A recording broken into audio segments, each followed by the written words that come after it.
Hi, it's Xanthe. I'm just going to do another get ready and chat. I want to talk about colour analysis. I've got neutral and cool ring lights. So this is white paint with black and certain colours that I know. I usually use neutral and neutral. If I go warm, it's a bit too orange. So I'm going to use the cool today. I'm just going to apply a little bit of makeup. I am wearing the red poncho again with a muted green this time. Now I get quite a lot of stuff come up on my feed about colour analysis, probably because I like to talk about colour. My perspectives come from science background.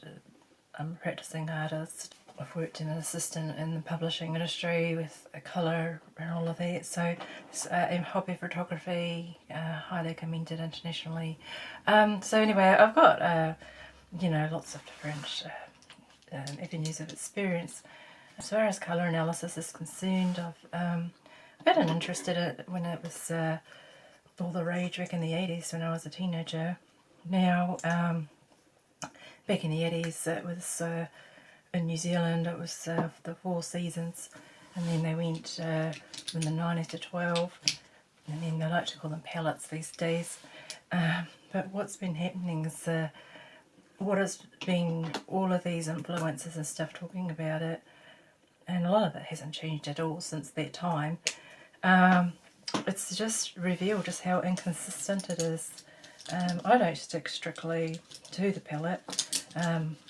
I was typed as a deep autumn. Now, I don't say I am a deep autumn because I sort of try to be cautious of, identity language. It's sort of, some people, I notice are making it their entire identity and getting very upset when it's not the result that they want. So, anyway, because identity stuff is really in vogue at the moment. Now, I'm more of a person that's into colour but not fashion, so, but I like to wear a little bit of makeup. It's mainly just to, look a little bit less tired with my chronic health issues that I have now. And also, makeup can be just a fun way of self-expression or whatever. I prefer more subtle makeup, it's nice sensitive skin. Anyway, let's get back to what's happened. So, anyway, I saw this very big wig colour analysis outfit saying that, complaining that some people were getting analyses to try out their service before they commit to a course, to doing a course. These courses, when I look them up, cost thousands of dollars. The colour analysis itself can cost hundreds of dollars. I had mine done back in the 90s, and people say, oh, but things have changed since then. But then on the other hand, they say, oh, but it should be for life. But then seeing all these people with different results, and so, they're, and with a good, very good, more than your layperson understanding of colour and colour mixing and light mixing and pigment mixing and all of the rest of it, I can spot all these inconsistencies and all the rest of it as well. But anyway, this outfit, which is obviously very successful, I would say making a lot of money, is complaining that people were, getting an analysis, but that, they're wanting to test it out kind of thing. And I'm thinking, well, someone's going to, fork out thousands of dollars for a course that's only a couple of days long. I don't really blame them. I mean, if they've got hundreds of dollars to burn. Anyway, I made a comment and I got blocked. I made the comment that it's not exactly a secret what your system or method is, because it's because your analysts are making content on it. Basically, the funny thing is that they're making all this content, which is, getting them business or whatever, but they're actually revealing all the secrets. There's actually no secret really. They're generally going by either for 12 palette system, 16 palette system, and then if they stretch that a little they might go up to 23 or so, but it's still the same thing really. And then some are doing custom palettes, some are doing independent things, but the seasonal in the West is the most popular. And then there's also a Korean thing that's quite trendy as well. So yeah, and the funny thing is that the Koreans are getting the credit for commercialising. No, it was as far as I can see, it was commercialised in the West way before the Koreans made it popular over there. And there's also different beauty standards, like the Koreans are often like a paler skin tone, so they might put you in a different, you know, instead of doing necessarily seasons, they will use a, you know, different, when I've seen videos of it, it kind of makes a bit more sense as far as colour theory. One of my pet gripes is about the claim of being objective and scientific. I have years of experience in science and background. I would say, as far as formal training is concerned, 4 years of university level training in science, so that's a degree plus teaching in science, and also what else did I say about that? Worked in laboratories, etc. I know what science is. Colour analysis is not science. Colour analysis at best is a loose application of colour theory. Now aspects of colour theory have science behind them. So it's kind of like what they've done is people have made all their different methods or whatever which contradict with each other and all the rest, and even their own analysts don't even give consistent results. So then but they're claiming to be scientific. There's two. One was just that claim is just false. So then people saying it's objective. It's not. It's all subjective comparison. If it was scientific, it would be reproducible everywhere by everyone, consistent results. It's not. And the other thing is really annoying pseudoscience is like fake science made out to be science, is the claim that there's an undertone, it has a colour that's living under your skin. That's a load of rubbish, a load of nonsense. So getting your colours done, that's what they called it back in the day, is, you know, can be kind of a fun experience. I enjoy being draped, I enjoy the analysts going through the different colours. What's happened though now is this trend with virtual, and it's really quick now just to churn out, because they can just use filters. If they're just using preset palettes, you know, they're not customising at all, they can churn out a result in 5 minutes, I reckon, and they just charge a fortune for it. Some of these people will be making an absolute fortune. Now I did get blocked by someone else who I see has a bit of drama surrounding. Now I'm not going to name these people or their businesses, because some of them like to threaten legal action for anyone who criticises. But anyway, one of them blocked me a while back because this person was trying to claim that using a white piece of paper is their intellectual property and all of this load of crap, because the white piece of paper is just a photography tip. And the thing is that there's all different white papers anyway, and some papers have got those optical brighteners in which will affect things anyway. So so it's kind of hilarious, because it is so much nonsense involved. I've got this new lipstick called Garnet, and I'm going to just try it out for the first time with this top.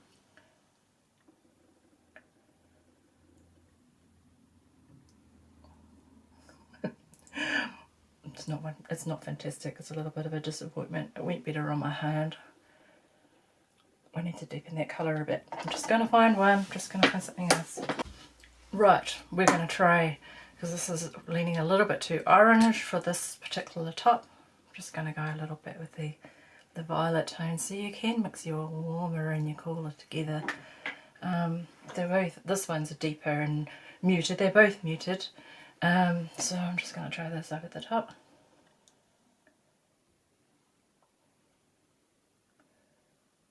So this whole warm versus cool is over the top, because as an artist I use warm and cool. I don't actually like calling things warm or cool. It's warm moo versus cool loo. It's relative to each other, not an absolute, like this absolute rigid rules and all the rest. Then that goes really nicely. So if I put a bit of blush on, which I used to warm it again, terracotta, and then I used a still a red, but it's not a super warm red. And then I'm just going to use a touch of this one again just to set it. Just very sparing makeup. I like to use something different every time. Now, what was I saying? Anyway, this person who, oh, arrogance, I tell you, just so annoying. But it's kind of funny because I've seen other people saying, did anyone else get blocked by this person? I didn't even say anything bad. And it's like, yeah, there's lots of drama. And also, when analysing celebrities and the disagreement between these so-called high-profile kind of colour analysts, and they're saying about emphasising you need to look at what training they've had. Well, okay, I looked at what training. Week-long course doing a colour thing, and then maybe a 2-day course doing a refresher or whatever. It's like making out, completely overinflating their expertise. What it boils down to, it's always subjective opinion, and what they're trying to do is validate their system, which is basically, just kind of like carving up colour space into different things. So you could think of like the winters, they tend to go with the black and the white, and then they say the cool colours. So generally warm, they'll say the ones that are in the orange region, and cool the blue region. And then so there's contrast, high contrast, when you've got the value between, the very light and the very dark. It's not that hard. It's actually quite simplistic, but that's why I think it's an absolute joke. They're charging a fortune for it. But anyway, then you get the more muted colours, in this model towards the middle. So this is a Colour Mondo Mini, which is, like based on the Minsol, and also the CMY RGB hue spacing. The seasonal analysis was based on Itten, who used the traditional painting colour wheel which has more orange in it, and it's spaced differently. And even Mansell, who was mentioned, with this model, with the value, the light, the dark, the hue, which is like going around the colour wheel, red, magenta, blue, whatever. The chroma, so there's like a high chroma red there, and then if you go muted to like a soft red, right down to, so this is like a softer red, and then down to, this one is actually also, this one that gets labelled corals, actually it's a little bit lighter and slightly muted, but it looks kind of bright on me, but sometimes I'll wear it with something else. Now, anyway, basically, though some people were advertising, selling courses, calling it colour theory, it's colour analysis, and it's very rigidly sticking to these seasonal models, etc. And then basically charging people an absolute fortune. Which colour should I wear? I might just wear, I'm going to go with that brown again. Just going to go that kind of mahogany kind of colour. Charge you an absolute fortune, like thousands of dollars for an online thing, and saying it's colour theory. What an absolute joke. And by the way, I give lots of free tips about colour and stuff, and with loads of practical experience with actually mixing colours. And the thing with makeup, and also makeup and paints is the same principles, and often the same pigments. The And what it comes down to at the end of the day is your personal taste. I saw someone get typed as a spring who prefers goth and alternative. So, not really wearing the spring. Kind of. And I've noticed a change over the years. The summer palette, when there was 4 back in the 80s, was a lot brighter than the typical summer palettes there today. And there's just so much inconsistencies all over the place. I usually just do more top brushes. I'm just going to blend a little bit. Just going to blend a little bit this one here. Right, and I think I'll just kind of browse and just leave it at that for today. So very minimal. So what I've done is just essentially added just mixing makeup together. I often will mix the warm and the cool, So the coming back to this, I'll just put my glasses on. Generally, a lot of people don't even use this colour model. They will use the traditional one, which is divided differently. So therefore they'll say, instead of magenta opposite to green, they'll say red opposite to green. It's not set in stone. It's different takes on it. There's not set in stone. There's different takes on it. There's light studies and stuff which help inform what we know about colour and how the eyes work and all of that. It's all perception at the end of the day. When doing digital, it's really just 3 pixel colours: red, green and blue, RGB. And it actually mixes differently than when you mix pigments. So with the RGB, RGB, when you mix in equal intensities, you get the cyan and you get the yellow, you get the magenta. Now the interesting one especially is the red and the green. We perceive yellow, but it's not your spectral yellow. It's just what our eyes interpret, and it's the same with magenta. It's not a spectral colour. It's not like when you use a prism and split out white light. It's not on there. It's what our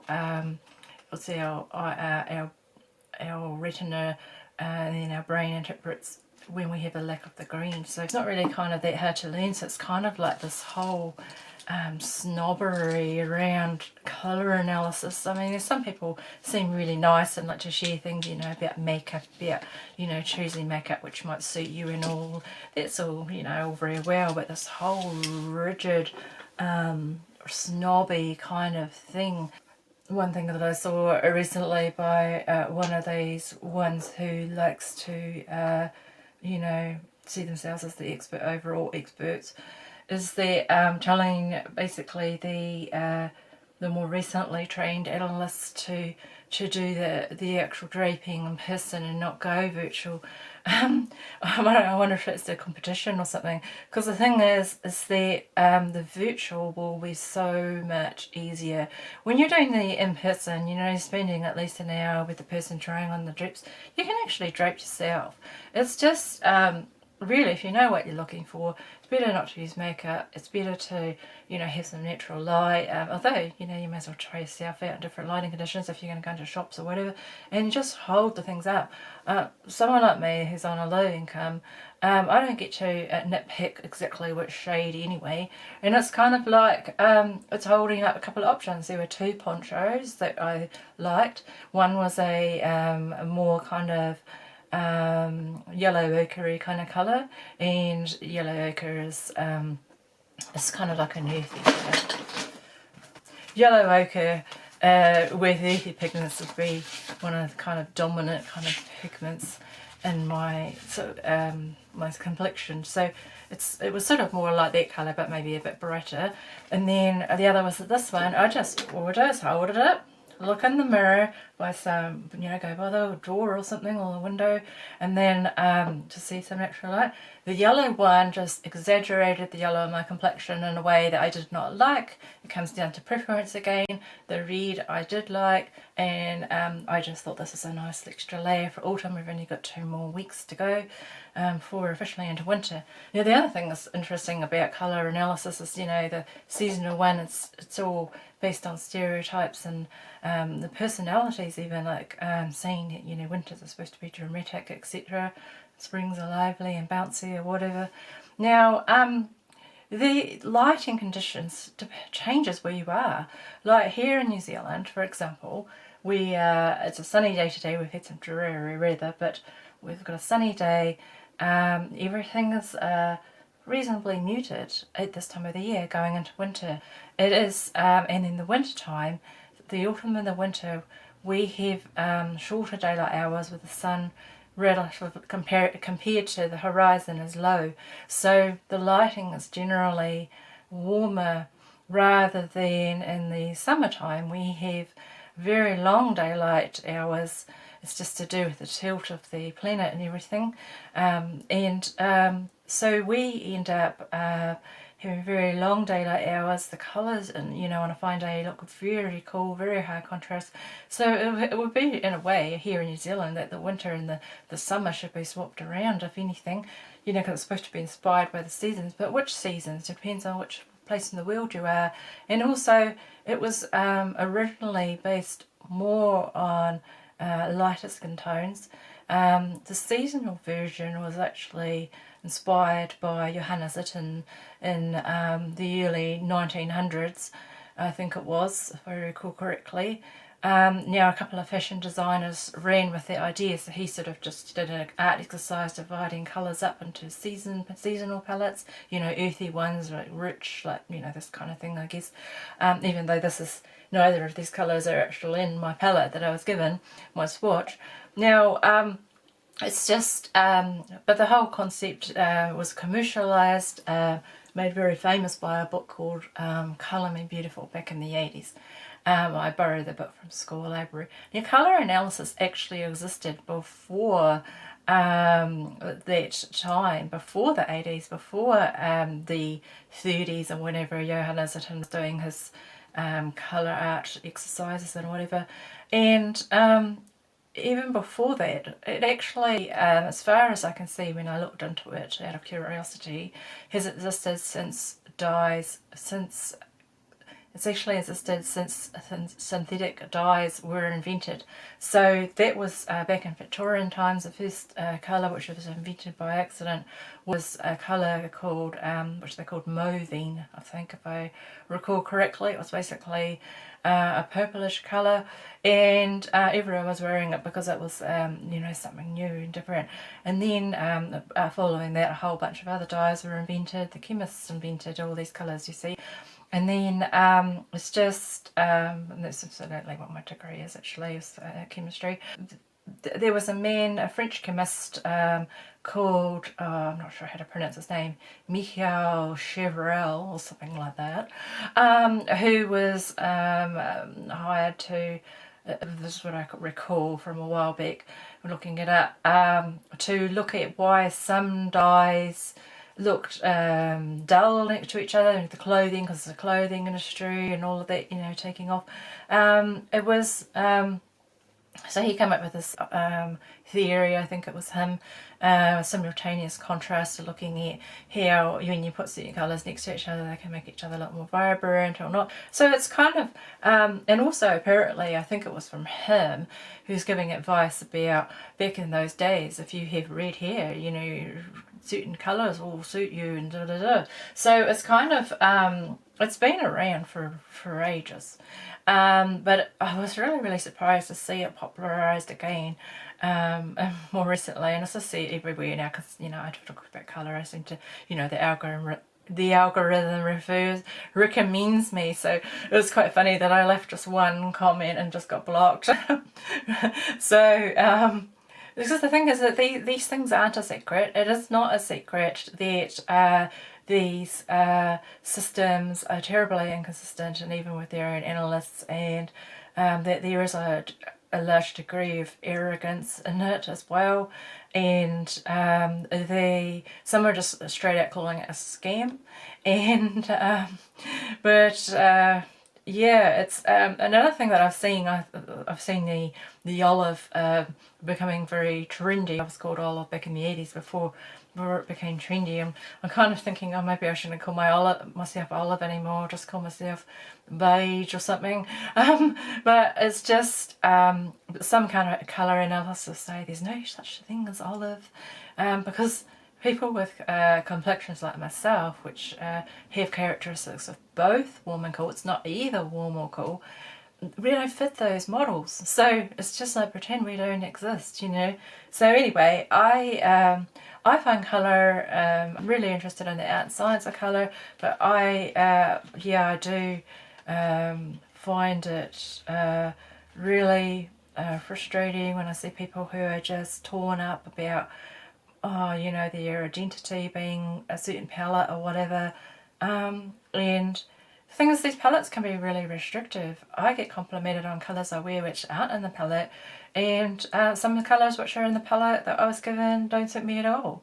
My family all got done as well, and so just as a summary, I was typed a deeper autumn, sort of that's supposed to be between the winter and the autumn, more neutral, and yeah, there's whole different things into that. But some people were saying that, oh, you can't change season, but I think, well, if I'm that close to a winter, where I often will wear quite happily the deep winter colours, that it's kind of like, well, if I was already that neutral, I think over time my colouring has decreased in warmth, and so some people have come up with a deep neutral palette, which I bought a digital palette because out of interest, and I quite like it as well, both their deep autumn and their deep neutral.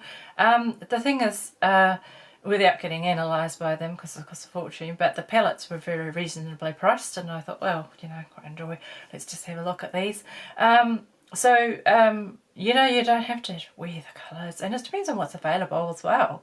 So, and it's not going to be the end of the world if you wear colour that's not what they deem to be, you know, in palette or not. And some people will say dark autumn and they'll have lots of really dark colours. Other people will say the deep autumn is kind of more like what they would call a true autumn, or, you know, soft autumn, whatever. They are not really that consistent. And then also some people in the industry for years have actually dared to criticise and point out some of the flaws, which I've noticed myself.